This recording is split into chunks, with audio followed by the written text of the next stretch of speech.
तो भोले भंडारी। आज दिनांक 24 दिसंबर 2023 है। आज के देववाणी जनवाणी मंगलवाणी यह हमारा दूसरा वीडियो है।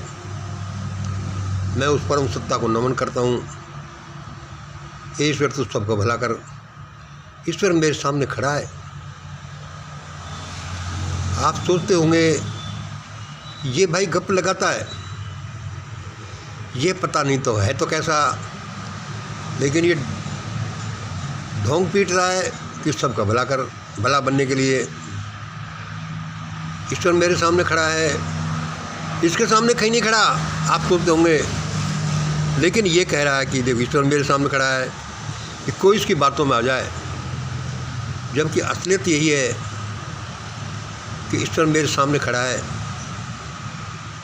अब खड़ा है तो खड़ा है, कोई फिनोमिना है।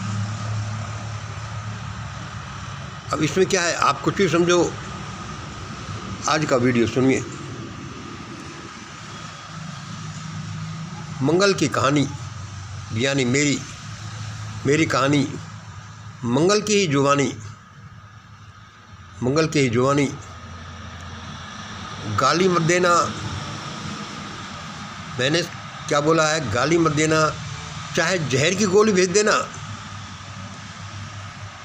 चाहे जहर की गोली भेज देना। गाली दी तो मारे जाओगे, और जहर भेज दिया तो उल्टा धन्यवाद दूंगा, प्रेम करूंगा। अरे भाई ये क्या, आप कहोगे ये क्या? ये बात भाई ऐसी ही है। मंगल की कहानी ऐसी ही है। क्या? मंगल की कहानी, मंगल की ही जुबानी। गाली मत देना, चाहे जहर की गोली भेज देना, उसको शहर से खा जाऊंगा। गाली दी तो मारे जाओगे, जहर भेज दिया तो प्रेम दूंगा, धन्यवाद दूंगा। भाई ये खूब बात कह रहा है। सुनो, ये ऐसी ही कहानी है। यहाँ पर हजारों लाखों कहानियाँ लिपटी पड़ी हैं, कोई कैसी कोई कैसी। यह तो मंगल की कहानी है, ये तो फिर भी शायद नॉर्मल होगी। ठीक ठाक सा मीडियम लाइफ भगवान ने दिया। खूब पढ़ाया लिखाया, अफसर भी बने, और देश दुनिया का कुछ काम भी करने की इच्छा की, अपना फैमिली भी चलाई।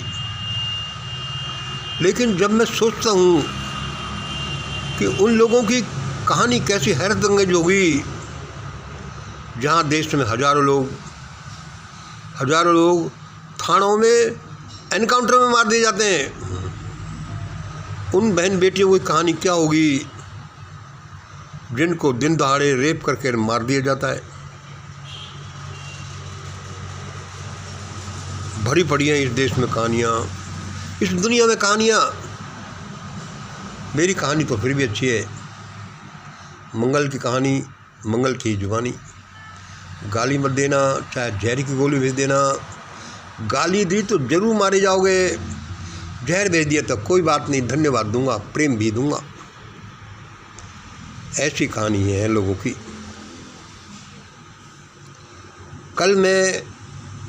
कल परसों से मैं कुछ विशेष प्रकार की वीडियो दे रहा हूँ। आपने देखा होगा, कुछ विशेष प्रकार की वीडियो देख रहा हूँ। और वह क्या है कि मैं बीमार हो गया, 4 दिन हॉस्पिटल में भर्ती रहा। ये तो सच्ची बात है कि ईश्वर मेरे सामने खड़ा है। मेरे को ईश्वर हॉस्पिटल में भी मिला। उसने कि मंगल, मैंने कही भगवान तुमने मुझे हॉस्पिटल क्यों भेज दिया, ऐसा मेरे साथ क्यों कर दिया? उसने मुझे बताया मंगल तुम हॉस्पिटल लाने लायक ही हो। जैसा मैंने पिछले वीडियो में बोला है कि हम जो तुम्हें बोलने के लिए कहते हैं, तुम उसमें ही काट छांट कर देते हो। मतलब कि तुम मंगल हम देव शक्तियों के बाप बन गए। मैं ध्यान से सुनता रहा।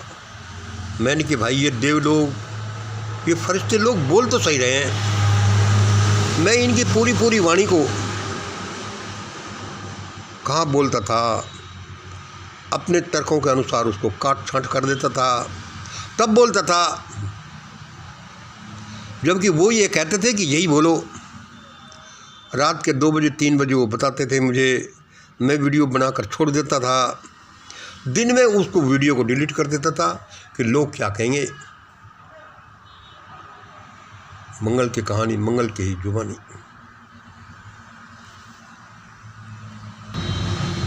आपने देखा होगा 2-3 दिनों से मैं कुछ ज़्यादा तीखा बोल रहा हूँ।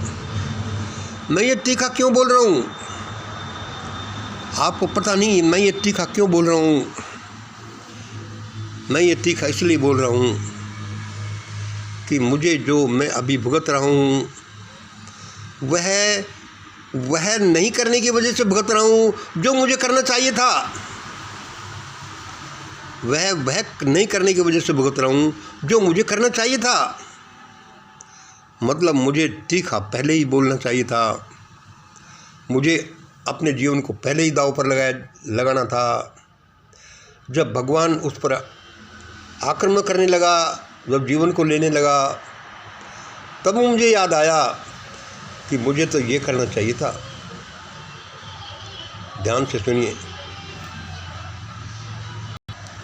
इसलिए मैं 2-3 दिनों से बड़ा तीखा बोलने लग गया, बड़ा सीधा बोलने लग गया। चाहे कुछ भी हो, चाहे कोई एक्शन हो, चाहे कोई रिएक्शन हो, चाहे कोई फाइटिंग हो, मंगल तुझको तो वही बोलना है क्यों उसने बोला है। उसने ये भी बताया, सिद्ध किया है कि मंगल ये बीमारी हमने तुझे इसलिए दी कि तू हमारा भी बाप बन गया। सीधे सीधे वो करता नहीं जो हम तुझसे कराना चाहते हैं, इसलिए मैं अब कर रहा हूँ। अब मैं क्या कर रहा हूँ, पिछले वीडियो ही देखो मैंने क्या बोला है। यद्यपि यह बड़ा उल्टा पुल्टा सा लगेगा कि कोई आदमी कैसे बोल सकता है इस दुनिया में रह करके। मैंने क्या बोला संक्षेप में सुनिए। लोगों, ये अयोध्या का राम मंदिर मत बनाना, मारे जाओगे। वर्तमान परिप्रेक्ष्य में क्या कोई ऐसा बोल सकता है? लेकिन मुझे उसने बोला कि मैं नहीं बोलूं तो वह मुझे मारेगा, और मैं बोलता हूं तो ये लोग मारने की कहेंगे। पिछले वीडियो में देखो, पिछले ही वीडियो में 4-5 गालियां आई, 2-4 मैंने निकाल भी दी, तभी भी ऐसे अटैक आए। अब किसको कैसे समझाए कि भाई किसी चीज़ का क्या अर्थ है। मैं जो ये कह रहा हूँ कि अयोध्या के राम मंदिर की तैयारियां मत कर लेना, उसका उद्घाटन मत कर लेना, मैं बड़े एक सॉफ्ट हार्टेड से कह रहा हूँ। मैं उनका जीवन बचा देना चाहता हूँ, क्योंकि पिछले 50 साल की मेरी खोजें, मेरी तपस्या, मेरा अध्ययन, मेरा पता नहीं क्या क्या ये सिद्ध करता है। ऐसा क्या कि मैं लोगों को समझाऊं, लोगों का जीवन बचाऊं कि इस मंदिर की तैयारी मत कर लेना, इसकी सेलिब्रेशन में मत जाना, वरना मारे जाओगे। और ऐसा ही होगा। लेकिन मैं ये कहता हूँ तो लोग पहले मुझे मारने दौड़ते हैं, जैसे कि पिछले कमेंट्स में मेरे पीछे पड़े हैं। ये दुनिया इतनी अटपटी है लोगों, सांच कहे तो मारिए, झूठे जग पतियाए, ये जग काली कुकरी जो छेड़े तो खाए। क्या किया जाए, सुनिए। मेरी कहानी तो मैं आपको धीरे धीरे सुनाता जाऊंगा। किस किस की कहानी सुनोगे और किसको किसकी कहानी में इंटरेस्ट है? लोगों के पास अपनी कहानियाँ ही बहुत हैं, इसलिए मैं उसको ज़्यादा नहीं सुनाना चाहता। लेकिन यह कह रहा हूँ कि लोगों, कि लोग जो हुड़दंग मचाए हुए हैं, जो घरों में बड़ा धन इकट्ठा किए हुए हैं, जिन्होंने सैकड़ों हजारों साल से कोई दुख नहीं झेला, वो जो खास वर्ग में पैदा हुए हैं, वे ऐसा मुझे बोल रहे हैं और मैं उनकी भलाई के लिए बोल रहा हूँ। क्या भलाई के लिए? कि इन लोगों के साथ बहुत बुरा होने वाला है। मैं इनको चेतावनी दे रहा हूँ कि ये मंदिर सेलिब्रेशन मत करना। ये मंदिर मानवता को कुचलने की फैक्ट्रियाँ हैं। जैसे कि चूजों की फैक्ट्री में शायद चूजों को बड़ी दया के साथ कुचला जाता होगा, लेकिन भारत में जो मानवता को कुचलने की फैक्ट्रियाँ, ये हिंदू मंदिर हैं। यहाँ तो बहुत अन्याय हुआ है और ये भव्य उद्घाटन होगा तो बड़ी ही विपदा आएगी, और वह विपदा मुझे सामने दिखाई दे रही है। ये लोग, ये जातियाँ, इस नाम के लोग, इन सरनेमों के लोग मारे जाएंगे, लेकिन इनको जरा भी चिंता नहीं है। मेरी कहानी, मेरी जुबानी, मैं लोगों की भलाई कर रहा हूँ और वो उल्टा मुझे गाली दे रहे हैं। इसलिए लोगों, मेरी खोजों के अनुसार, यह मैं कोई किसी भविष्यवक्ता की नकल नहीं कर रहा। मेरी खोजों के अनुसार यहाँ लाखों लोगों की लाशें गिरने वाली हैं, लाखों लोगों की लोथड़े गिरने वाले हैं, क्योंकि उनको पता नहीं है कि असलियत में क्या है। इसलिए मैं एक एक चीज़ बोलूँगा, मत करना ये सेलिब्रेशन लोगों, इसमें बड़ा अन्याय अत्याचार है। और ये मंदिर क्या है, तुम इसके बारे में ABCD नहीं जानते। और ये मोदी क्या है, ये भागवत क्या है, इनके बारे में तुम ABCD नहीं जानते।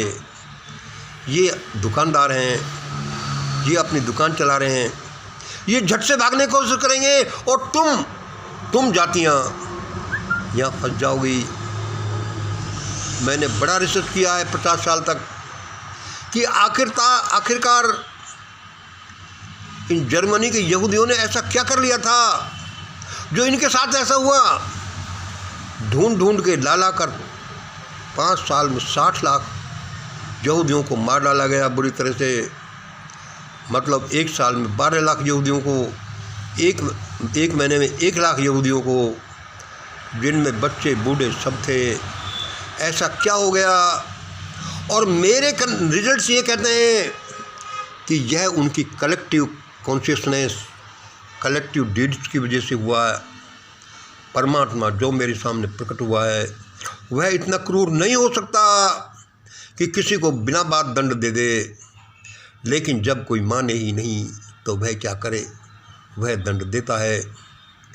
किसी को कब पैदा किया, किसी को कब पैदा किया हो, और वही फिर हालातें बनाता है, क्योंकि उसे न्याय तो देना है, वरना वो किस बात का महाराजा है। ऐसे ही भारत में हालातें पैदा होती जा रही हैं। और क्या होती जा रही हैं? इन लोगों का, इन जातियों का, इस धर्म को सपोर्ट करने वालों का हश्र ऐसा ही होने वाला है जैसे कि जर्मनी में यहूदियों का हो गया। इन लोगों की, इन जातियों की हश्र ऐसा ही होने वाला है जैसे कि जर्मनी में यहूदियों का होने लग गया, हुआ था, जबकि इनको कोई पता नहीं। इसलिए मैं बार बार चिल्लाता हूँ। मैं मेरे साथ की वजह से नहीं चिल्लाता, आप लोगों को बचाने के लिए चिल्लाता हूँ कि कुछ कर लो, और वह कर लो जो मंगल कहता है। ईश्वर की मेहरबानी बड़ी लंबी चौड़ी है, उसकी मेहर आ ही जाए, वरना लाखों करोड़ों लोगों का हश्र भारत में ऐसा ही होगा जैसा जर्मनी में यहूदियों का हुआ था। यहूदियों ने क्या किया होगा मेरी खोजों से पता चलता है, और भारत में भी ये लोग ऐसा ही कर रहे हैं, मानवता को कुचलना। इसलिए मैंने थोड़ा सा कह दिया, बुरा मत मानना। ये सोचना कि क्या भाई इसने ऐसा क्यों बोला कि 22 जनवरी को मंदिर सेलिब्रेशन भूल कर भी मत कराना, वरना ऐसा ऐसा हो जाएगा। हो सकता है गैलीलियो ने जब कहा था उसको भी लोग हज़ारों साल से यही समझते थे कि ये गलत कह रहा है। हज़ारों साल से हज़ारों करोड़ लोग ये कहते हैं कि देखो सूरज पृथ्वी के चारों तरफ लगाता है, चक्कर लगाता है, और ये कहता है कि पृथ्वी लगाती है। अरे ये तो पागल है। इतनी जल्दी प्रतिक्रिया मत देना लोगों। मेरे को तुम जहर भेज देना, धन्यवाद दूंगा, प्रेम दूंगा, लेकिन गाली मत भेज देना, क्योंकि मैं तुम्हारे जीवन को बचाने के लिए कह रहा हूँ कि भारत में लाखों करोड़ों लोगों के जीवन ऐसा ही होने वाला है जैसा जर्मनी के यहूदियों को हुआ, जिन्होंने मानवता को कुचला होगा, ऐसा ही भारत में मानवता को कुचला जा रहा है। आज इतना ही। जय हिंद, जय भारत। अगले वीडियो में फिर मैं अपनी मंगल की कहानी, मंगल की सत्य कथा, उसकी जुबानी सुनाऊंगा। जैसी आपकी इच्छा। बहुत बहुत धन्यवाद। फिर सुन लो, गाली मत देना, चाहे जहर की गोली दे देना, मैं उसको सहज खा जाऊंगा। ये मंगल की ज़िंदगी है, ये कहानी है, ये सत्य कथा है। गाली देने से तुम बच नहीं सकोगे, क्योंकि ईश्वर मेरे सामने खड़ा है और ये सही बात है। एक दिन सिद्ध हो जाएगा। आज इतना ही। जय हिंद, जय भारत।